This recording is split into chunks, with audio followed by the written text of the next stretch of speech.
उत्तराखंड की पहाड़ियों में बसा एक ऐसा नगर जहां हर पत्थर, हर मंदिर और हर घाटी अपने भीतर सदियों का इतिहास समेटे हुए है। यही है कुमाऊं की सांस्कृतिक राजधानी अल्मोड़ा। यहाँ कभी कत्यूरी साम्राज्य का वैभव गूंजा। यहीं से चंद राजाओं ने कुमाऊं की किस्मत लिखी। यही धरती गोरखाओं की कठोर सत्ता और अंग्रेज़ों की हुकूमत दोनों की गवाह बनी। एक ऐसा नगर जिसकी मिट्टी इतिहास की गाथाएं सुनाती है और हर मंदिर और हर घाटी हमें हमारी जड़ों से जोड़ती है। दोस्तों, मेरा नाम है आर.एस. बिष्ट। आज से शुरू होती है उत्तराखंड जिला दर्शन के अंतर्गत। सबसे पहले हम कवर करेंगे अल्मोड़ा जिला दर्शन, इतिहास की एक अनोखी यात्रा। दोस्तों, अगर आप यूकेपीएससी, यूके-SSS की तैयारी कर रहे हैं तो वीडियो को आखिर तक देखना ज़रूरी है। तो चलिए शुरू करते हैं और अंत तक हमारे साथ बने रहिएगा।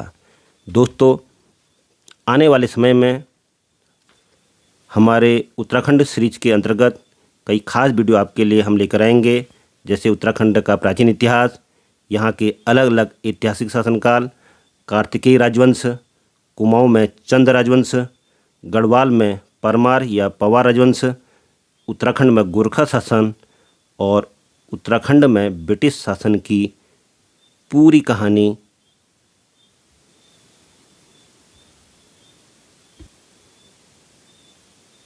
दोस्तों, आपके सामने है अपने महान देश भारत का नक्शा और यहीं पर है अपना प्यारा राज्य उत्तराखंड। दोस्तों, जैसा आप जानते हैं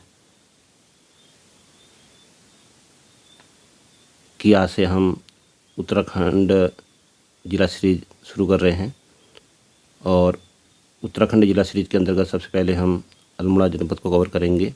तो सबसे पहले दोस्तों हम आपसे बात करेंगे कि अल्मोड़ा जनपद के इतिहास से संबंधित अल्मोड़ा के कुछ उपनाम। तो दोस्तों, अल्मोड़ा को राजापुर, ताम्रनगरी, बाल मिठाई का घर, आलमनगर, राजाओं की घाटी, कुमाऊं की सांस्कृतिक राजधानी, रामक्षेत्र, पटाल नगरी और अल्मोड़ा के मरचुला क्षेत्र को पीतल नगरी के नाम से जाना जाता है। दोस्तों, जैसा आप जानते हैं कि कुमाऊं कमिश्नरी का गठन 3 मई 1815 को एडवर्ड को हुआ था और एडवर्ड गंडर को कुमाऊं का प्रथम कमिश्नर बनाया गया था। दोस्तों,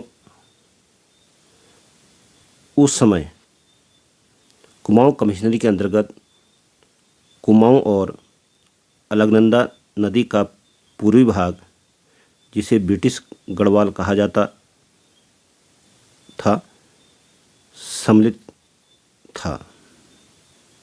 उस समय कुमाऊं एक जनपद और ब्रिटिश गढ़वाल कुमाऊं जनपद की एक तहसील के रूप में था और अलकनंदा के पश्चिमी भाग पर टिहरी रियासत थी। दोस्तों, 1816 ईस्वी में ही कुमाऊं कमिश्नरी को रेवेन्यू बोर्ड ऑफ फर्रुखाबाद के अंतर्गत रखा गया था। मतलब बंगाल प्रेसिडेंसी ने कुमाऊं कमिश्नरी को 1816 ईस्वी में कुमाऊं कमिश्नरी को रेवेन्यू बोर्ड ऑफ फर्रुखाबाद के अधीन रखा गया था और 1815 को कुमाऊं को जनपद बनाया गया तथा प्रशासनिक कार्य की देखरेख के लिए यहाँ एडवर्ड गार्नर को कुमाऊं का कमिश्नर बनाकर भेजा गया था।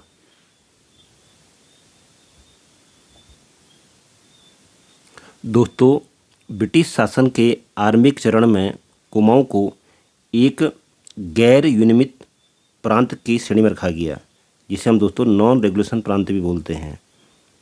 तो बंगाल, तो इसके तहत मतलब दोस्तों नॉन रेगुलेशन का अर्थ है जहां बंगाल प्रेसिडेंसी या बंगाल के गवर्नर जनरल के अधिनियम पूर्ण रूप से यहाँ कुमाऊं कमिश्नरी में लागू नहीं होते थे और स्थानीय अधिकारी ही यहाँ के नियम बनाते थे। दोस्तों, इसके पीछे कारण क्या था? पहाड़ी और दुर्गम क्षेत्र दोनों होने के कारण सामान्य ब्रिटिश कानून और रेगुलेशन लागू करना यहाँ बहुत कठिन था और प्रशासन को स्थानीय परिस्थितियों और रीति रिवाज के अनुसार ही संचालित करना था।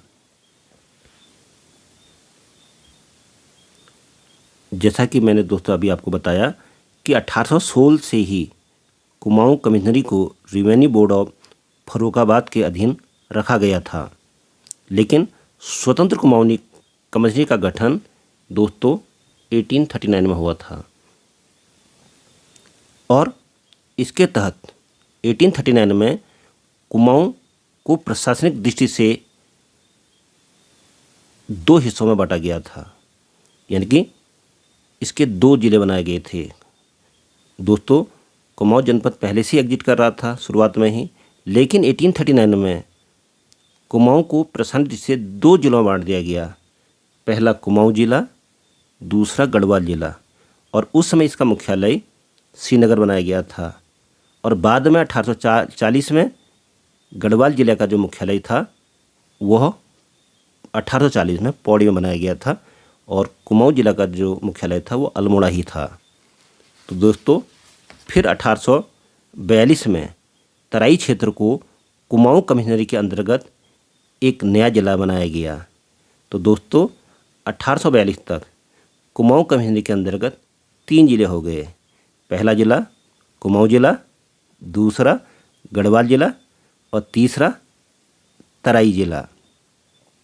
लेकिन 1848 में लुसिंगटन के कहने पर तराई जिले को कुमाऊं कमिश्नरी से अलग कर दिया गया और फिर 1842 के बाद फिर कुमाऊं में 2 ही जिले हो गए, पहला कुमाऊं जिला, दूसरा गढ़वाल जिला।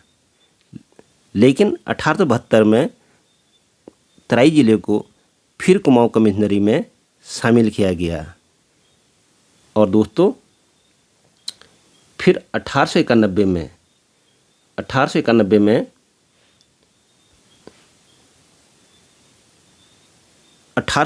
में कुमाऊं कमिश्नरी का दोबारा से पुनर्गठन हुआ और इसके अंतर्गत कुमाऊं जिले से एक और अलग नया जिला बनाया गया, नैनीताल जिला। एक और अलग जिला बनाया गया, नैनीताल जिला, और कुमाऊं जिले का नाम बदलकर अल्मोड़ा जिला रखा गया और अल्मोड़ा जिला की स्थापना दोस्तों याद रखिएगा 1891 में हुई। फिर दोस्तों 1892 में तराई जिले को कुमाऊं कमिश्नरी में पुनः शामिल किया गया। इस तरह दोस्तों हम देखते हैं कि 1891 दोस्तों 1891 से 1947 आज़ादी तक कुमाऊं कमिश्नरी के अंदर दोस्तों कितने ज़िले हो गए? अब 3 ज़िले हो गए। पहला अल्मोड़ा ज़िला, दूसरा नैनीताल ज़िला, दोस्तों दूसरा ज़िला कौन सा हुआ? नैनीताल ज़िला। तीसरा पौड़ी गढ़वाल ज़िला, जिसको ब्रिटिश गढ़वाल भी कहते हैं।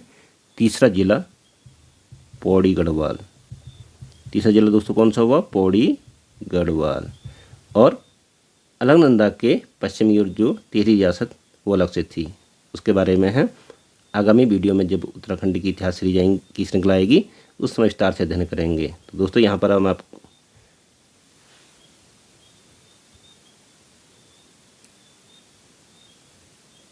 दोस्तों जैसा कि मैंने अभी आपको बताया कि 1892 में तराई जिले को नैनीताल जिले के अंदर शामिल किया गया था। तो इस तरह से यदि हम देखते हैं 1891 में दोस्तों यहाँ पर हम अल्मोड़ा जिले का यहाँ पर क्या देख रहे हैं? मैप देख रहे हैं। ये स्थिति 1891 में थी। फिर बाद में दोस्तों 24 जनवरी 1960 को पिथौरागढ़ ज़िले को इससे अलग कर दिया गया। दोस्तों यहाँ पर देख रहे हैं पिथौरागढ़ ज़िले को अलग कर दिया गया और यहाँ पर जो बागेश्वर का हिस्सा अभी भी अल्मोड़े के साथ ही है। तो अल्मोड़े से पिथौरागढ़ ज़िले को कब अलग किया गया दोस्तों? आपको तारीख याद रखनी है, परीक्षा के लिए बहुत इंपॉर्टेंट है। 24 जनवरी 1960 को पिथौरागढ़ को अल्मोड़े से अलग कर दिया गया।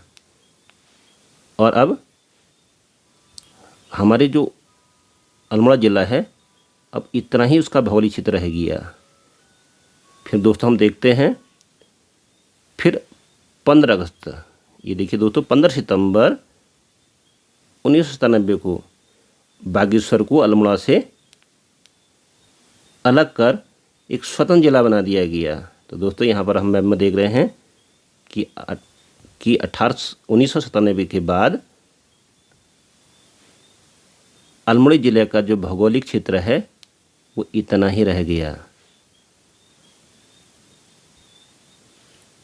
दोस्तों स्कंद पुराण के मानसखंड के अनुसार कौशिकी अर्थात कोसी, सालमली अर्थात स्वाल नदियों के मध्य एक पावन पर्वत कसाई पर्वत स्थित है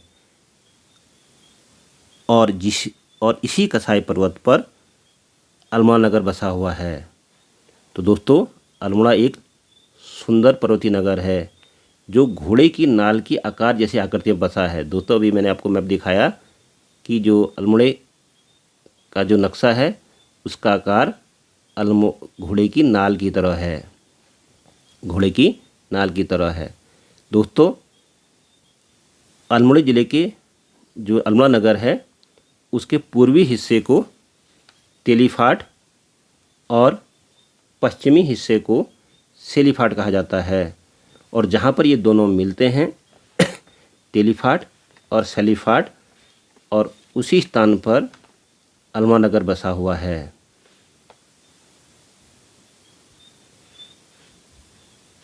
दोस्तों अल्मोड़ा ज़िले का जो पूर्वी हिस्से को तेलीफाट यानी कि धूप वाला क्षेत्र है। तो दोस्तों तेलीफाट के अंदर अगर जैसे आपने देखा होगा, कभी आपने अल्मोड़ा विजिट किया होगा तो चिनिया खान हो गया, धारानौला हो गया, मकीड़ी हो गया, इधर आपका उपरेती खोला, डुबकिया, दुगाल खोला आदि कई क्षेत्र इस तरफ आते हैं। और दूसरी तरफ इसके पश्चिमी हिस्से में को सेलीफाट कहा जाता है और सेलीफाट के अंतर्गत दोस्तों कम धूप वाला क्षेत्र है जिसमें जोशी खोला, सैला खोला, थपलिया, खोल्टा, चंपानौला, कपीना, नीचे के क्षेत्र सभी क्षेत्र इसके अंतर्गत, बहुत सारे क्षेत्र दोस्तों इसके अंतर्गत आते हैं।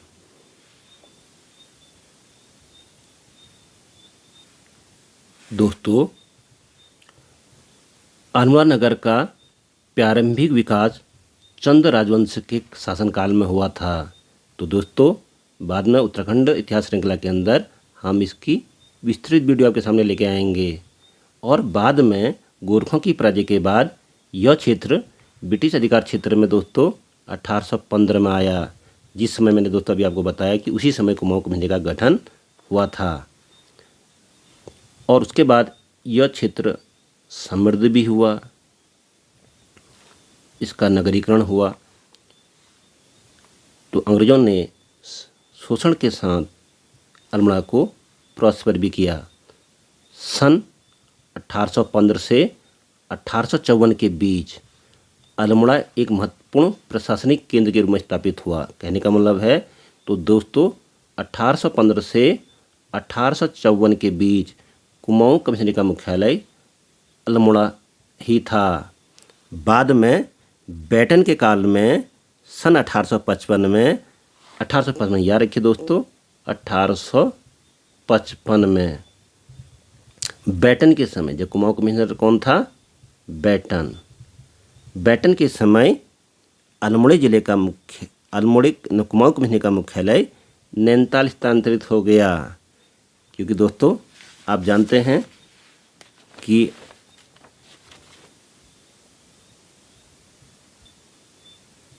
दोस्तों जैसा आप जानते हैं, नैनीताल की खोज कब हुई थी दोस्तों? 1841 में हुई थी। और ये खोज किसने की थी? पीटर बैरन ने। नैनीताल की खोज किसने की थी?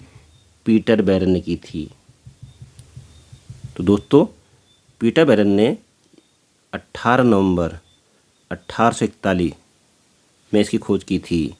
और दोस्तों पीटर बैरन चीनी और शराब का व्यापारी था और इसे शिकार खेलने का बहुत शौकीन था।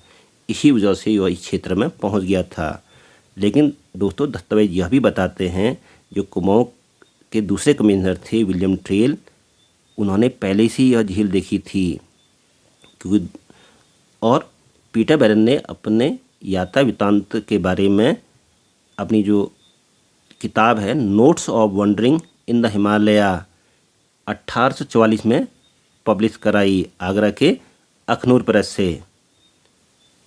और दोस्तों जैसा आप जानते हैं कि यूरोपियन लोग ठंडी जलवायु के आदी होते हैं, इसीलिए उन्होंने 1855 में कुमाऊं कमिश्नरी का मुख्यालय अल्मोड़ा से नैनीताल शिफ्ट कर दिया।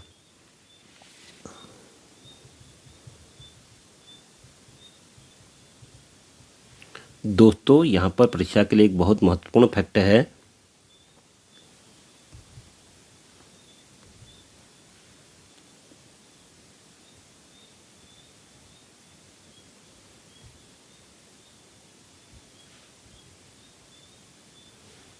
दोस्तों आपकी प्रतियोगी परीक्षाओं के लिए महत्वपूर्ण फैक्ट है कि Kumaon commissioner sir Henry Ramsay, Kumaon commissioner Henry Ramsay, जिनका शासनकाल एजी कुमाऊं कमिश्नर के रूप में 1856 से 1864, जिन्हें कुमाऊं का बेताज बादशाह यानी कि बिना ताज का बादशाह कहा जाता है, इनके समय याद रखिए दोस्तों 1864 में, दोस्तों 1864 में अल्मोड़ा नगर पालिका का गठन हुआ। दोस्तों याद रखिए कि 1864 में अल्मोड़ा नगर पालिका का गठन हुआ। और जिस समय दोस्तों अल्मोड़ा नगर पालिका का गठन हुआ, इसके प्रथम अध्यक्ष रेवरेंड ओकले थे। तो दोस्तों अल्मोड़ा नगर पालिका के प्रथम अध्यक्ष कौन थे? Reverend Oakley. तो परीक्षा के लिए दोस्तों बहुत ही महत्वपूर्ण है कि अल्मोड़ा नगर पालिका के प्रथम अध्यक्ष कौन थे? Reverend Oakley. तो दोस्तों अल्मोड़ा नगर पालिका का गठन कब हुआ? 1864 में। अल्मोड़ा नगर पालिका का गठन दोस्तों कब हुआ? 1864 में। लेकिन दोस्तों यहाँ पर एक फैक्ट और दिया गया है कि अल्मोड़ा नगर पालिका के प्रथम अध्यक्ष, तो दोस्तों ये प्रथम भारतीय अध्यक्ष हैं। तो यहाँ पर आप मैं मेंशन कर लीजिए प्रथम भारतीय, क्योंकि रेवरेंड ओकले अंग्रेज थे।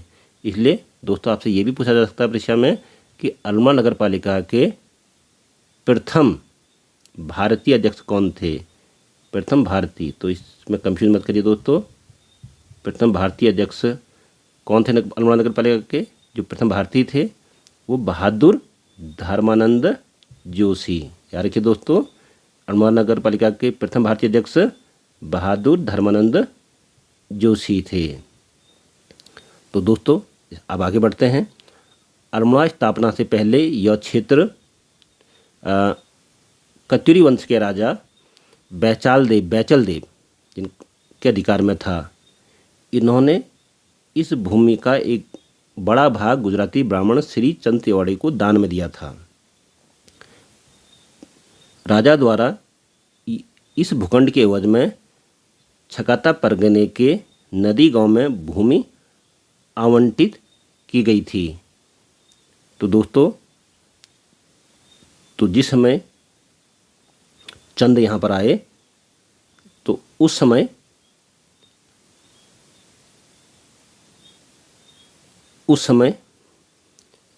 ये जो ज़मीन थी, ये बैचल देव जो कचूरी राजा थे, उन्होंने ये ज़मीन श्री चंद तिवाड़ी को दान में दी थी। बाद में चंद राजाओं ने इस भूखंड के एवज में, जो अल्मोड़ा का जो भूखंड था, इसके एवज में छकाता परगने की नदी गांव की भूमि श्री चंद तिवाड़ी को क्या की थी? आवंटित की थी। दोस्तों राजा भीमचंद्र की कोई संतान नहीं थी, इसलिए उन्होंने राजा ताराचंद के पुत्र बालो कल्याण चंद्र को गोद लिया था। भीमचंद्र के समय राज्य में अनेक षड्यंत्र हो रहे थे। इन षड्यंत्रों के दमन हेतु राजधानी का केंद्र में होना आवश्यक था। तो शुरू में दोस्तों आप जानते हैं कि चंदों की राजधानी शुरुआत में कहाँ थी? चंपावत में थी। और राजा भीमचंद्र के समय तक चंद राज्य का बहुत विस्तार हो चुका था और चंपावत एक कोने में स्थित था। और क्योंकि राज्य का बहुत विस्तार हो चुका था और भविष्य में और विस्तार होने की संभावना थी, तो इन सब परिस्थितियों को देखते हुए भीमचंद ने अपनी राज्य की राजधानी चंपावत के खगमरा कोट, अल्मोड़ा, बारामंडल स्थानांतरित करने की योजना बनाई थी। तो दोस्तों राजा भीमचंद ने खगमरा कोट के पुराने किले की जब वो रिपेयरिंग की उन्होंने योजना बनाई थी जिस समय, तो उसी समय चंदों के विस्तार को देखते हुए एक खास राजा थे रामगढ़, जो चंदों के अधीन था, जिसका नाम था गजुआ ठिंगा। इसने धोखे से राजा भीमचंद की क्या कर दी थी दोस्तों? हत्या कर दी। और बाद में इनके जो गोद लिए हुए पुत्र थे बालो कल्याण चंद्र ने खगमरा कोट और रामगढ़ पर चढ़ाई कर दी और गजुआ ठिंगा मारा गया। उसके बाद दोस्तों जो राजा भीमचंद्र थे उन्होंने यहाँ पर राजधानी बनाने का प्रयास किया था और उन्होंने खगमरा कोट का जीर्णोद्धार भी किया था और इसी बीच में उनकी हत्या हो गई थी। तो इसलिए वो पूरी तरह यहाँ पर राजधानी को एस्टेब्लिश नहीं कर पाए थे, क्योंकि दोस्तों आप जानते हैं क्योंकि राजधानी एस्टेब्लिश करने के लिए बहुत ज़्यादा रिसोर्सेज की ज़रूरत होती है और शुरुआत में ही राजा भीमचंद्र की हत्या हो गई थी।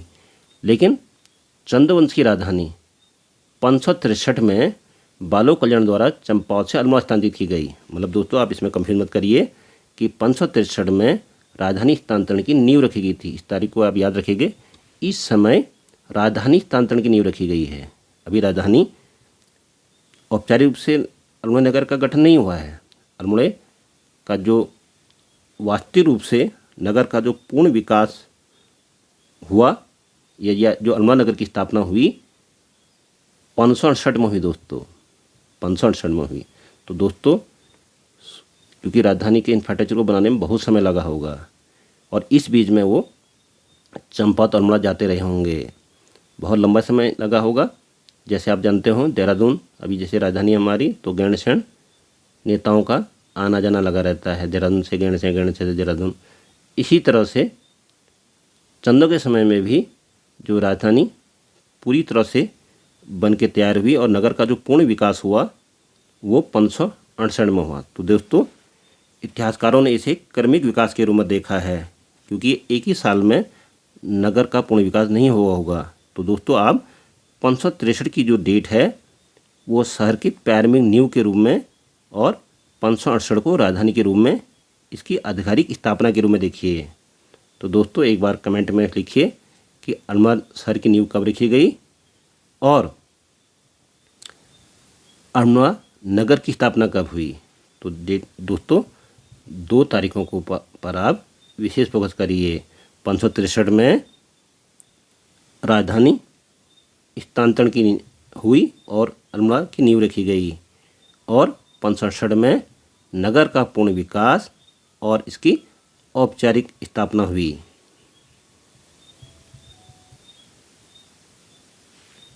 दोस्तों जिस समय चंद्रवंश की राजधानी की नींव अल्मोड़ा में रखी गई थी उस समय के यदि हम ताम्रपत्र देखें तो उस समय अल्मोड़ा क्षेत्र को राजापुर के नाम से भी जाना जाता था, कि रूप में जाना था दोस्तों, राजापुर के नाम से भी जाना जाता था, की रूप से जाना जाता था दोस्तों, राजापुर के नाम से भी जाना जाता था। और बाद में मुगल प्रभाव के कारण इस क्षेत्र का नाम आलमनगर रखा गया और यह नाम तात्कालिक राजनीतिक प्रभावों का प्रतीक था। लेकिन दोस्तों यह नाम उतना पॉपुलर नहीं हो पाया।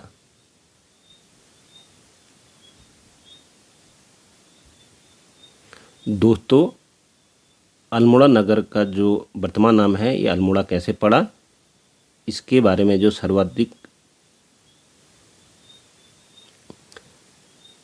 मत है, उसके अनुसार प्राचीन काल में कटारमल की देखरेख करने वाले पुरोहितों द्वारा मंदिर के बर्तनों को साफ करने के लिए एक अम्लीय घास, जिसकी स्थानीय नाम चलमोड़ा, भीलमोड़ा, किलमोड़ा, अल्मोड़ा घास आदि प्रजातियों की घास यहाँ से कटारमल मंदिर में बर्तनों को साफ करने के लिए ले जाती थी।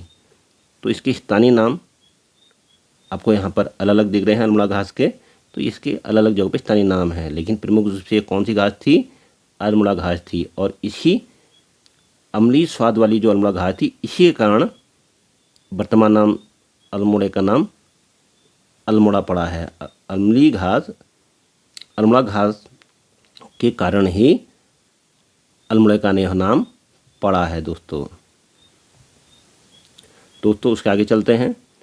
अब दोस्तों आपको परिचित कराते हैं अल्मोड़े जनपद से जुड़े कुछ चंदकालीन अल्मोड़ा जनपद के प्रमुख परगने। तो दोस्तों परिचय के पॉइंट ऑफ व्यू से जो अल्मोड़े से संबंधित चंदकालीन जो प्रमुख परगना रहा था, पाली पछाऊँ, उस समय दोस्तों इसमें दोराहाट, पाली गाँव, भिकियासैंण जैसे क्षेत्र आते थे और लखनपुर और बैराट दो अलग अलग क्षेत्र थे, और यह भौगोलिक रूप से बिल्कुल आसपास हैं दोस्तों, लखनपुर और बैराट। लखनपुर बैराट तो राजूला मालूशाही की कहानी भी दोस्तों आपने जरूर सुनी होगी, तो यह कहानी इसी क्षेत्र से संबंधित है, पाली पछाऊ क्षेत्र से संबंधित है। तो लखनऊ बैराट को दोस्तों किसने बसाया था? अशांति देव ने बसाया था। दोस्तों दूसरा आता है परगना, आता है बारामंडल परगना।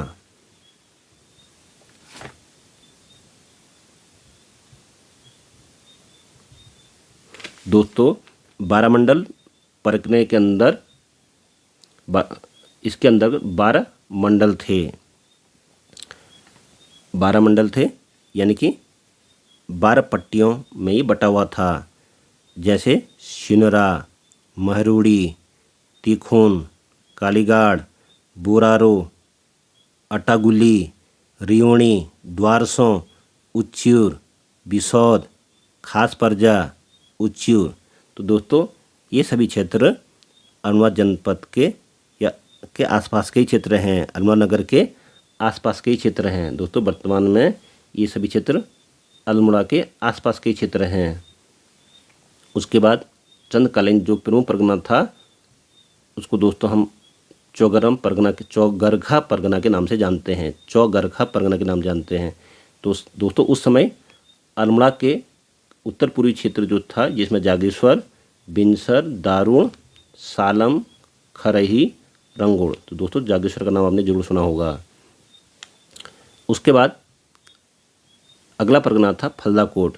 यह परगना मुख्य रूप से अल्मोड़ा जिले के दक्षिण पश्चिमी दिशा और नैनीताल जिले के उत्तरी हिस्सों में भी था, मतलब इसका विस्तार थोड़ा बहुत अल्मोड़ा में, मतलब नैनीताल जिले में भी था। और मोटा मोटा समझिए दोस्तों, रानीखेत व नैनीताल के बीच का क्षेत्र उस समय चंदकाल में फलदाकोट परगने के अंदर आता था। छाना गांव, तो दोस्तों ये फैक्ट भी आप याद करिएगा, क्योंकि दोस्तों छाना गांव जो अल्मोड़ा जिला में एक गांव पड़ता है, यहाँ से 424 साल पुराना ताम्रपत्र तिवाड़ी परिवार के किसी पूर्वज को तत्कालिक चंद शासक रुद्रचंद ने दिया था। एक ताम्रपत्र दिया था, किसको दिया था दोस्तों? तिवाड़ी परिवार को किसने दिया था? एक ताम्रपत्र चंद शासक रुद्रचंद ने दिया था। यह ताम्रपत्र 2020 में तिवारी परिवार के पास ही मिला दोस्तों। तो इस फैक्ट को आप जोड़ याद रखिएगा दोस्तों। छाना गांव अल्मोड़ा, कभी आपसे पूछा जाता है कि छाना गांव स्थित है, ऐसे क्वेश्चन भी परीक्षा में बन सकता है। या ये भी आ सकता है कि 2020 में जो रुद्रचंद का जिस ताम्र संबंध है वो किस गांव से प्राप्त हुआ, या उत्तराखंड के किस क्षेत्र से प्राप्त हुआ है? तो सही उत्तर है दोस्तों छाना गांव। उसके बाद दोस्तों हम चंद शासक राजा ज्ञानचंद द्वितीय के बारे में यहाँ पर पढ़ते हैं। इनका शासनकाल 1668 से 1708 के बीच इसका शासनकाल रहा। तो 2020 में दोस्तों पुरातत्व विभाग बंगलुरु में ज्ञानचंद द्वितीय द्वारा जारी किया गया एक 319 साल पुराना ताम्रपत्र मिला था। इस ताम्रपत्र में राजा द्वारा सिमल्टिया गांव के लगभग 3 लोगों को 300 नाली भूमि दान देने का उल्लेख है। दोस्तों इसका जिक्र होता है। तो दोस्तों ये जो राजा ज्ञानचंद का ताम्रपत्र है, ये कोई व्यक्ति संबंधित होगा उत्तराखंड से, जो बंगलुरु में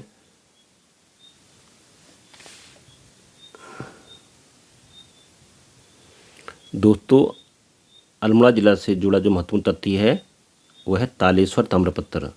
तो दोस्तों तालेश्वर ताम्रपत्र की खोज अल्मोड़ा जिले में कुमाऊं और गढ़वाल की सीमा पर स्थित तालेश्वर नामक गांव से प्राप्त हुए हैं। तो तालेश्वर ताम्रपत्र दोस्तों कहाँ से प्राप्त हुआ है? कुमाऊं और गढ़वाल की सीमा पर स्थित जो क्षेत्र अल्मोड़ा जिले के अंदर ही आता है, तालेश्वर नामक गांव से प्राप्त हुआ है। यह गांव चौकोट पट्टी के सालदे देखाट इलाके में आता है। इन ताम्रपत्र की खोज वर्ष 1915 में हुई थी। 1963 में लखनऊ संग्रहालय में इसे सुरक्षित रखा गया है। तालेश्वर के ताम्रपत्र उत्तराखंड के सभी ताम्रपत्रों में सबसे प्राचीन माने जाते हैं। ये ताम्रपत्र ब्रह्मपुर के पौरव वंश के बारे में विस्तृत जानकारी प्रदान करते हैं। इस वंश का शासनकाल लगभग 6वीं से 8वीं शताब्दी तक माना जाता है। तो दोस्तों जो पौरव वंश, प्राचीन इतिहास में हम पौरव वंश पढ़ेंगे उत्तराखंड में, तो उनका जो शासनकाल रहा था दोस्तों वो 6वीं सदी से 8वीं सदी में रहा था। उस समय दोस्तों इनकी ब्रह्मपुर राज्य गंगा नदी से लेकर इनका जो राज्य था, इनकी राजधानी ब्रह्मपुर बताई गई है और इनका राज्य गंगा नदी से लेकर पूर्व में करनाली नदी तक फैला हुआ था। और दोस्तों इसी पौरव वंश को पर्वताकार राज्य भी कहा जाता है। दोस्तों आप जानते हैं कि जो करनाली नदी है वो मानसरोवर तिब्बत के पास से निकलती है, नेपाल भारत में प्रवेश करने के बाद ये इसे घाघरा के नाम से जाना जाता है।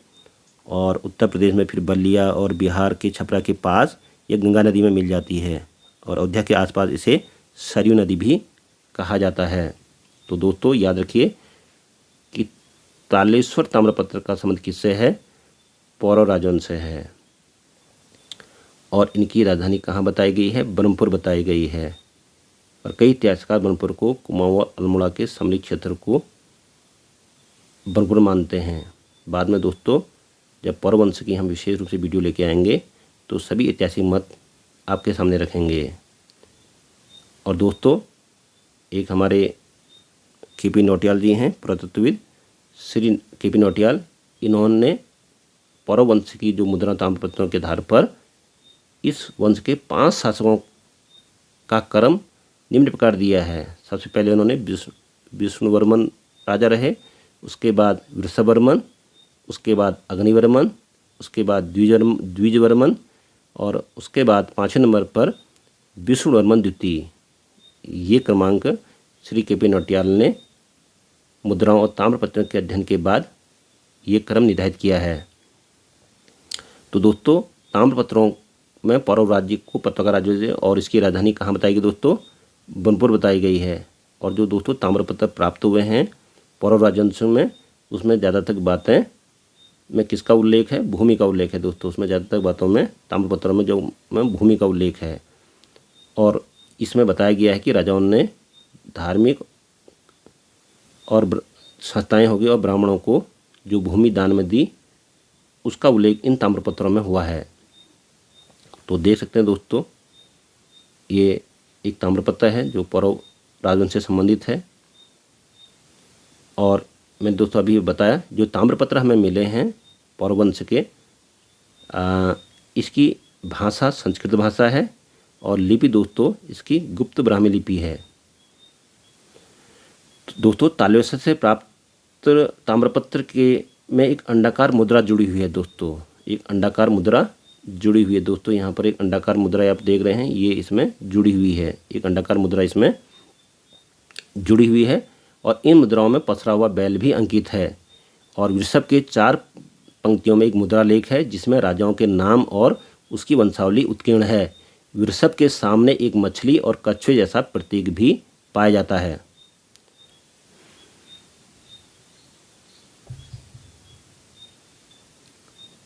तो दोस्तों आज हम अध्ययन कर रहे हैं अल्मोड़ा जनपद से जुड़े हुए कुछ ऐतिहासिक तथ्य। तो दोस्तों उत्तराखंड में शासन करने वाली प्रथम राजनीतिक शक्ति कुलिंद थी दोस्तों। महाभारत में शक्तिशाली शासक सुबाहु का उल्लेख मिलता है और कई इतिहासकार कुलिंद का संस्थापक सुबाहु को ही मानते हैं। यशवंत कटौच के अनुसार कुलिंदों ने उत्तराखंड में लगभग 200 ईसा पूर्व से 300 ईसा पूर्व तक शासन किया था। दोस्तों कुलिंदों की मुद्राएं 5 राज्यों में मिली हैं और इन सिक्कों को 3 भागों में विभाजित किया गया है, जैसे अमोघ भूति प्रकार की मुद्राएं, छत्तीसगढ़ प्रकार की मुद्राएं और अल्मोड़ा प्रकार की मुद्राएं। दोस्तों जब हम उत्तराखंड की इतिहास की सीरीज लेके आएंगे तो उसमें कुलिंद राजवंश के बारे में आपको विस्तार से बताएंगे, लेकिन अभी अल्मोड़ा जनपद सीरीज के अंतर्गत हम यहाँ पर आपको कुलिंदों की अल्मोड़ा प्रकार की मुद्राओं के बारे में यहाँ पर चर्चा करेंगे। तो दोस्तों ये मुद्राएं की विषय के रूप में अल्मोड़ा हिमालय से प्राप्त हुई हैं, इसलिए इन्हें अल्मोड़ा प्रकार की मुद्राएं कहा जाता है। तो दोस्तों ये मुद्राएं अल्मोड़ा से प्राप्त हुई हैं, इनके फीचर्स के आधार पर इन्हें अल्मोड़ा प्रकार की मुद्राएं कहा जाता है।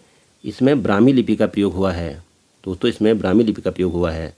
तो पूछ सकता है दोस्तों परीक्षा में कि अल्मोड़ा प्रकार की मुद्राएं कुलिंदों की जो मुद्राएं प्राप्त हुई हैं अल्मोड़ा से, उसमें किस लिपि का प्रयोग हुआ है। तो दोस्तों याद रखना है ब्राह्मी लिपि का प्रयोग इसमें हुआ है।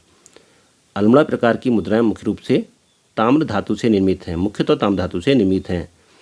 अल्मोड़ा प्रकार की 4 मुद्राएं वर्तमान में ब्रिटिश संग्रहालय लंदन में रखी गई हैं। श्री यशवंत कटौच के अनुसार इन मुद्राओं में 8 कुलिंद राजाओं के नाम प्राप्त होते हैं।